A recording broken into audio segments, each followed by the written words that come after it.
Mesdames et messieurs, amis internautes de BLTV, vous êtes sur votre émission Une semaine avec le Béninois libéré. Et j'ai mon principal débatteur qui est déjà en studio, Akilou Yakoubou, bonjour. Bonjour Oscar, bonjour chers amis internautes. Je précise que vous êtes le directeur de publication du quotidien Le Béninois libéré. Comment a été votre semaine? Oui, c'était très intéressant parce que nous tirons vers la fin, c'est la dernière semaine de l'année. Donc c'est avec joie que nous l'avons terminée en beauté. Et comment est-ce que vous avez pu faire les derniers réglages concernant les traitements d'informations, la correction des papiers et tout? Oui, bon, comme c'est la dernière semaine, il y avait l'entrain et la joie de finir toute une année en beauté. Voilà, j'avoue que j'ai partagé aussi cette semaine avec vous. Amis internautes de BLTV, les rubriques n'ont pas changé.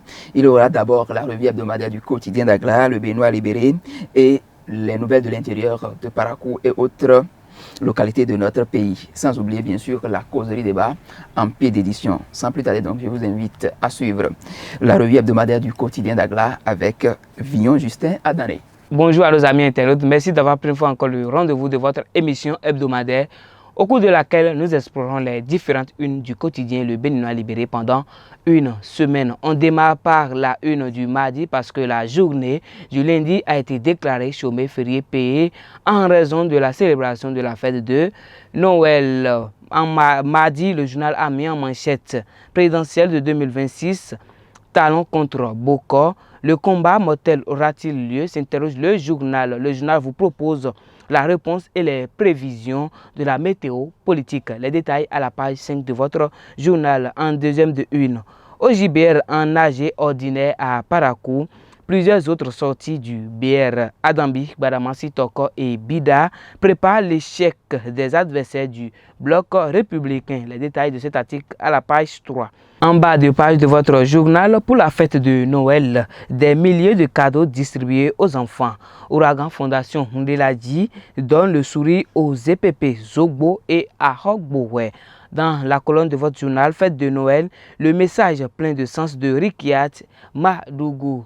Dans les oreilles de votre journal, tirage loto fortune du jeudi dernier à LNB. Les parieurs du loto 590 se partagent près de 50 millions de francs CFA. Chers amis de BLTV, nous passons à une autre une, celle du mercredi, qui met en manchette introduction de la proposition de la loi d'amnistie au profit de Madougou, Aïvo et consorts. Seibou de celle la ruse des démocrates.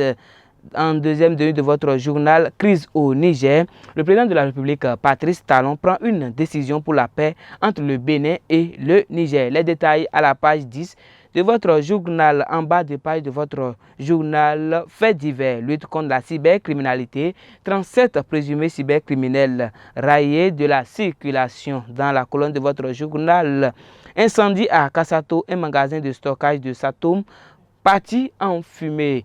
On passe à présent à la une du jeudi qui met en manchette Talon Yahi, comment cela a commencé et qui doit pardonner à qui, s'interroge le journal. Un témoin oculaire en parle finalement. Le journal vous propose l'analyse de ce témoin-là. En deuxième de votre journal, décès du président du CES, Augustin Tabegbian, les condoléances de Bio Tchane et du bloc républicain à la famille éplorée. Également, le journal vous propose les mots de Claudine Prudencio et de Jacques Ayadi. Les détails à la page, dans les pages 5 et 8 de votre journal. En bas de page de votre journal, fin en apothéose du festival d'Anromé, les grands retrouvailles à Abomey, une célébration transitoire, inoubliable, riche en couleurs. Dans la colonne de votre journal, suspension de l'interdiction d'importation des marchandises à destination du Niger, le port autonome de Cotonou ouvert aux opérateurs nigériennes. Dans l'oreille de votre journal, troisième tirage de la grande promotion du jeu Loto 5 sur 90, un show de ouf avec et D-Blood. Tina, des gestes stars sur le podium de la LNB ce jeudi à Papa. Pour finir, on passe à présent à la une du vendredi qui met en manchette deuxième révision de la Constitution sous Talon, mésentente au niveau des sages de la Cour constitutionnelle en deuxième de une soutenance embryo de son master professionnel en études stratégiques, sécurité et politique de défense. L'honorable Rachidi Badamassi obtient son quitus pour sa thèse en troisième de une de votre journal Déconfiture du socle de la presse et grande misère dans le rang des professionnels. Talon est-il le vrai coupable, s'interroge le journal Radio Spici d'un souci général de la presse. En bas de page de votre journal, Wome Amazon Zunga, faux jugement 45-2009, alerte. Les achats fondés sur ce document seront nuls. Alerte le journal dans la colonne de votre journal, tête à tête entre le président de la République, Patrice Talon, et Rumbedi, la teneur de leurs échanges. Chers amis internautes de BL TV, ainsi se referme cette revue hebdomadaire. Toute l'équipe du quotidien Le Béninois Libéré vous souhaite bonne et heureuse année. À l'année prochaine, si Dieu le veut. Que sais-tu de Agualand? Chaque année, à Agualand, c'est la Noël aux 1000 couleurs. Le complexe touristique Agualand organise la 3e édition de Mon Incroyable Noël pour tous les enfants de 5 à 14 ans. Mon Incroyable Noël, c'est un programme alléchant animé par les enfants, des divers jeux, chants et danses, le cinéma Soigneur Junior, la parade des animaux, le spécial goûter, sans oublier le Père Noël et ses milliers de cadeaux. Participants actifs, 15 000 francs. Participants simples, 12 000 francs. Infoline 51 33 99 99 51 34 99 99. Nous sommes à présent dans le forum de discussion. Monsieur le directeur de publication, en semaine, vous avez titré « Crise au Niger, Talon prend une décision pour la paix entre le Bénin et le Niger ». Monsieur le directeur de publication, est-ce le dégel? Parce que la situation a duré un certain nombre de temps qui a fait que vraiment, véritablement, on a pu comprendre ce qui s'est passé réellement et le président est revenu sur sa décision. Oui, bon, en fait, on ne pourra pas... Bon, c'est un rétro-pédalage, comme certains ont eu à le dire. Bon, nous, on n'est pas allé dans ce sens-là. Mais il fallait une décision de ce genre-là. Certainement, les gens l'attendaient un peu plus tôt, mais c'est venu un peu tardivement. Parce qu'il y a déjà les dégâts qui sont constatés du côté du Niger. Voilà pourquoi, bon, certains ont été critiques. Sinon, nous-mêmes, au niveau de Béninois Libéré, on a eu à critiquer la décision de la CEDEAO parce qu'elle n'était pas opportune. Parce que quand on se rappelle par rapport aux sanctions contre le Mali, le Sénégal avait levé les pieds pour que son économie ne soit pas pénalisée. Mais nous avons fermé automatiquement nos frontières. Voilà. Et puis, les autorités nigériennes ont trouvé un couloir pour faire passer leurs marchandises. Certes, il y avait certaines marchandises qui étaient bloquées du côté du port autonome de Cotonou, mais ils ont trouvé un autre couloir par le Togo avec lequel ils entretiennent de bonnes relations aujourd'hui. Mais pourquoi est-ce que le Niger refuse cette main tendue du président Patrice Talon? Oui, ils ont refusé parce qu'ils trouvent que les sanctions de la CEDEAO demeurent toujours. Et comme ils ont trouvé une solution pour contourner ces sanctions à travers le Togo, ils disent que, bon, que l'ouverture du port, ils s'en foutent, ils s'en moquent éperdument. Donc que ça peut rester fermé parce qu'ils se disent qu'aujourd'hui, c'est l'économie béninoise qui en prend un coup, et non l'économie nigérienne qui est dans une résilience au regard des mois déjà qu'ils ont eu à gérer sans le port de Cotonou. C'est pas une honte pour la nation béninoise? Bon, en matière de politique, il n'y a pas de honte parce que ce sont les intérêts que vous voyez. C'est au niveau des journalistes, c'est à nous d'utiliser ces mots-là. Ils ne vous diront jamais que c'est une honte, ils vous diront que c'est la diplomatie et que il y a certaines raisons qui devaient les amener à prendre cette décision-là. Et comme le président Talon le disait, on ne pourrait pas accepter du coup cette junte-là, sinon c'est laisser libre cours aux militaires de faire ces genres de coups-là dans les pays démocratiques. Alors, dans ces conditions, que peut faire maintenant la CEDEAO pour accompagner le Bénin pour trouver véritablement une porte de sortie? Est-ce que c'est accompagner le Bénin? Non. C'est peut-être de lever ces sanctions-là ou de trouver une issue, puisqu'il y a quand même une délégation de médiation qui a été mise sur pied. Donc, c'est à eux, avec le président togolais, qui est aujourd'hui le facilitateur du côté du Niger, de trouver cette solution-là. Parce que certaines personnes n'ont pas accepté que le président béninois soit dans cette équipe de médiation, de même que le président nigérien, qui était tellement des présidents réticents par rapport à cette junte-là, qui ont souhaité le retour de Bazoum. Donc aujourd'hui, les faits sont là. Eux-mêmes savent que Bazoum ne peut plus revenir. Donc c'était à consommer parce que les Européens ont déjà pris certaines décisions. Quand on prend les États-Unis, qui ont reconnu, bon, de toute façon, les institutions internationales sont en train de reconnaître cette junte-là en prenant des sanctions, bon, ou bien en coupant les relations avec le Niger, comme l'OIF. Est-ce que c'est en voyant venir cette décision-là que le président, lors de son discours face à la nation, avait parlé de long en large du Niger? Oui, bon, il savait qu'on ne pouvait pas rester dans cette posture-là. Parce qu'aujourd'hui, quand on prend les enjeux au niveau de la sous-région, le Niger a déjà un soutien. Quand on prend le Mali et puis le Burkina.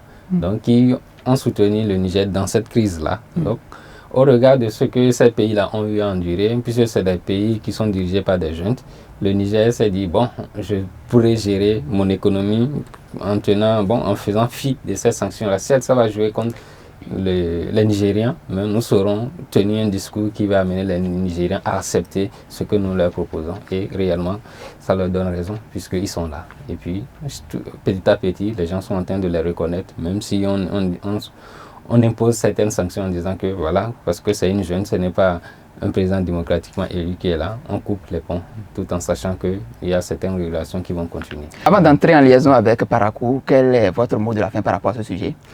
Bon, c'est toujours de continuer, puisqu'il y a une démarche, il y a un pas qui a été posé du côté des autorités béninoises.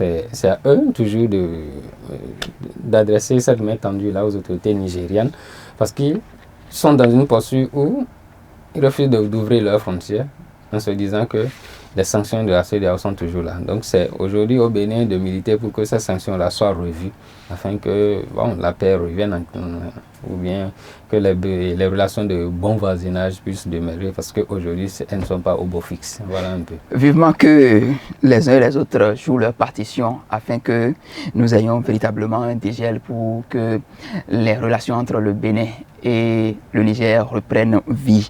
On me signale que Arnaud, le directeur régional du groupe de presse Le Béninois Libéré dans le Septentrion, est en ligne. Arnaud Koumondi, bonjour. Comment a été votre semaine? Qu'est-ce qui a retenu les amis internautes à Parakou et dans le reste des localités du Septentrion? Bonjour Oscar, bonjour Akilou, bonjour chers amis téléspectateurs.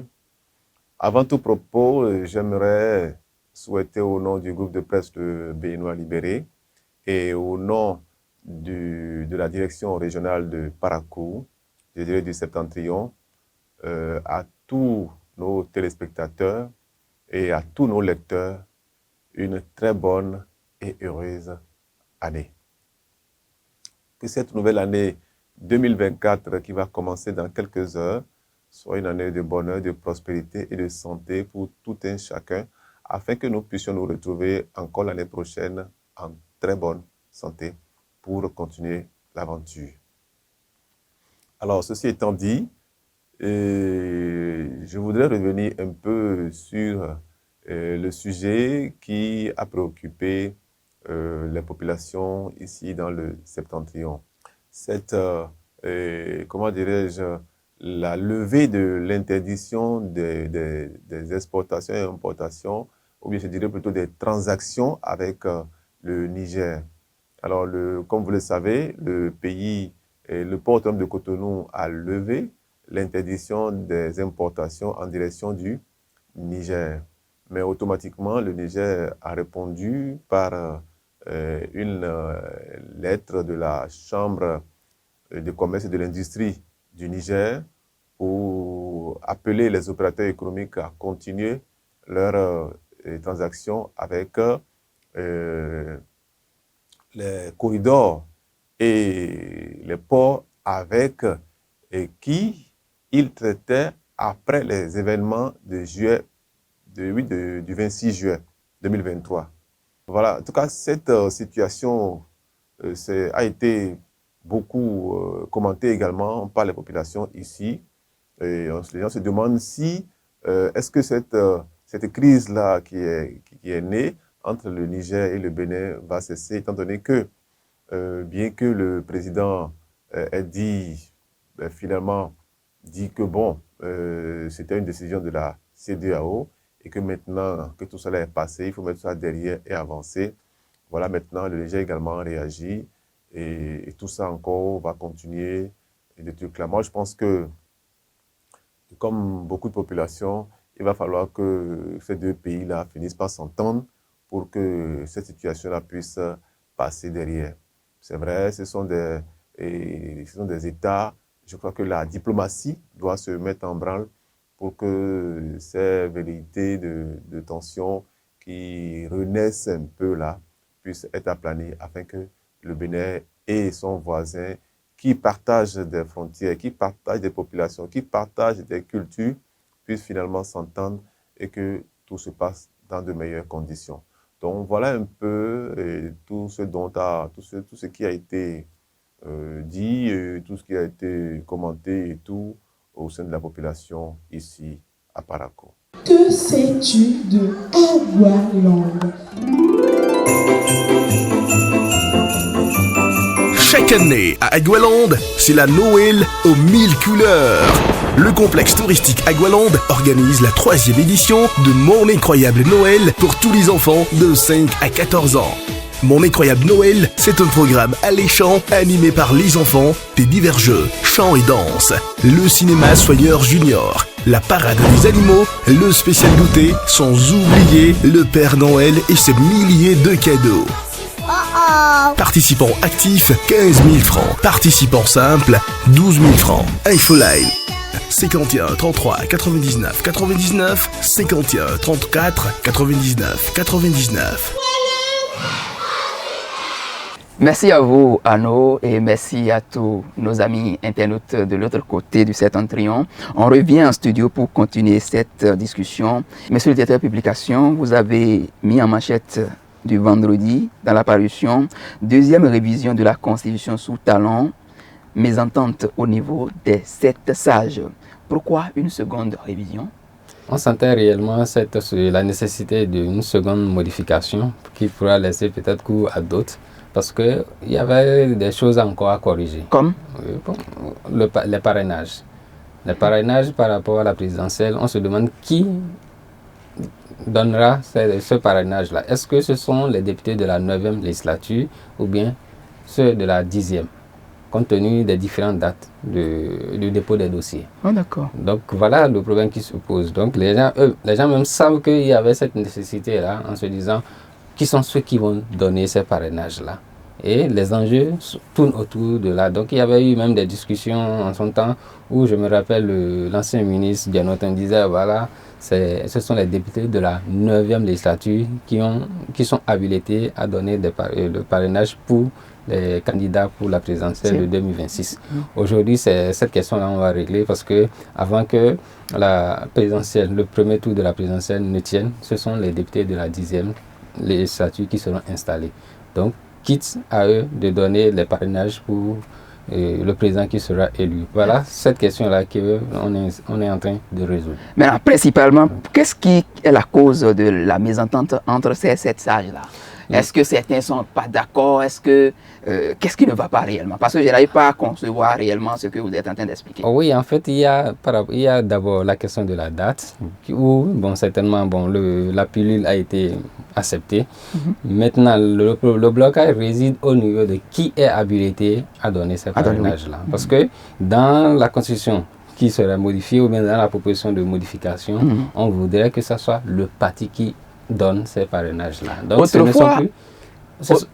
autrefois, c'était les élus. Ça veut dire que le député pouvait donner ou bien le maire. Voilà. Donc, c'est aujourd'hui le parti qui serait habilité à donner ces parrainages-là aux différents candidats. Donc, ce qui bloquerait peut-être les achats, si c'est possible, on peut le dire comme ça, les achats de parrainage, comme on en a eu lors de la présidentielle passée. Donc, voilà un peu là où ça bloque. Les gens ont trouvé que, bon, ça n'allait pas. Donc, il y a eu 4 réfractaires, plus le président qui s'est ajouté au niveau de ces 7-là, donc ça ferait 5. Mais les tractations sont en cours pour les ramener à l'ordre. Pour qu'il y ait vraiment un dégel autour de cette situation, pour qu'on aille à une seconde révision. Voilà, donc la révision elle est possible avec les parrainages, la question de la date de parrainage, en disant que ce sont les nouveaux députés qui sont habilités à donner le parrainage. Maintenant, est-ce que c'est le parti qui doit signer les parrainages pour les candidats qui seront qui se présenteront pour la présidentielle. Voilà là où le blocage est. Or, les élus avaient cette latitude-là de signer ou bien d'accorder leur parrainage aux candidats qui veulent. Est-ce que vous êtes sûr que c'est le seul point qui va constituer le point de révision pour cette seconde, comment on appelle, seconde révision, s'il y a possibilité d'arriver là? Oui, en fait, il y a ce blocage-là parce que les gens sont en train de voir un candidat qui est visé à travers cette modification-là. Ça veut dire que si on accepte cette révision-là, ce candidat qui n'est pas affilié en tant que tel à un parti pourra être bloqué. Parce que ce seront les présidents, je suppose, et Ablaye Biotchane et Diogbenou qui seront habilités peut-être à signer ces parrainages-là. Ce qui, même s'il y avait des velléités au sein de ces partis-là, sera contenu. Donc, or, il y a ce candidat-là que tout le monde connaît, bon, dont on annonce les ambitions, qui n'est pas en tant que tel affilié à un parti, mais qu'on veut bloquer à travers cette révision-là. Voilà pourquoi ça choque. Au niveau de la Cour, on se dit, c'est de trop. Est-ce que c'est encore tard pour ce candidat-là, pour ce potentiel candidat-là, de s'affilier à un parti politique? Non, ce n'est pas tard. Maintenant, est-ce qu'il pourra être accepté en tant que candidat du parti? Voilà un peu. C'est vrai qu'il est... Mais c'est un fils du territoire. Il est béninois comme tout le monde. C'est un peu comme moi, si je veux m'inscrire dans un parti politique, j'ai le libre choix d'aller faire aujourd'hui quand je veux, comme je veux. C'est aussi facile de le dire comme ça. Quand on voit ceux qui étaient là dès le départ, quand vous souffrez dès le départ et que c'est lors du partage que vous venez au dernier moment, vous ne pourrez pas être accepté comme ça ou bien on ne pourra pas vous donner la grande partie. Parce que ça, en fait, c'est l'enjeu au niveau d'un parti, c'est de positionner quelqu'un qui pourra représenter un parti au niveau d'une présidentielle. Or, tout le monde a cette ambition-là de diriger un jour un pays. Donc, c'est une faille à la réforme du système partisan. Il y a eu toujours de failles au niveau de cette réforme du système partisan parce que quand on descend du côté de la décentralisation, il y en a trop avec les SE. Donc, il y en aura toujours. C'est vrai que même les grandes démocraties traînent toujours d'État. Aux États-Unis, il y en a toujours, mais on se dit, on reste comme ça. Quand on prend des amendements, premier amendement, deuxième amendement, mais on laisse comme ça. Voilà ce qu'on gérait avec l'ancienne constitution, mais comme elle a été modifiée, on en subira toujours des modifications, ou bien on suscitera toujours ces modifications-là. Pour le moment, on sait que ça grouille au sein des 7 sages. Oui. Après eux, quelle autre institution qui est béninoise, bien sûr, ça pourrait grouiller autour? Non, ça ne pourra pas grouiller parce que c'est quelqu'un qui a déposé un recours là-bas.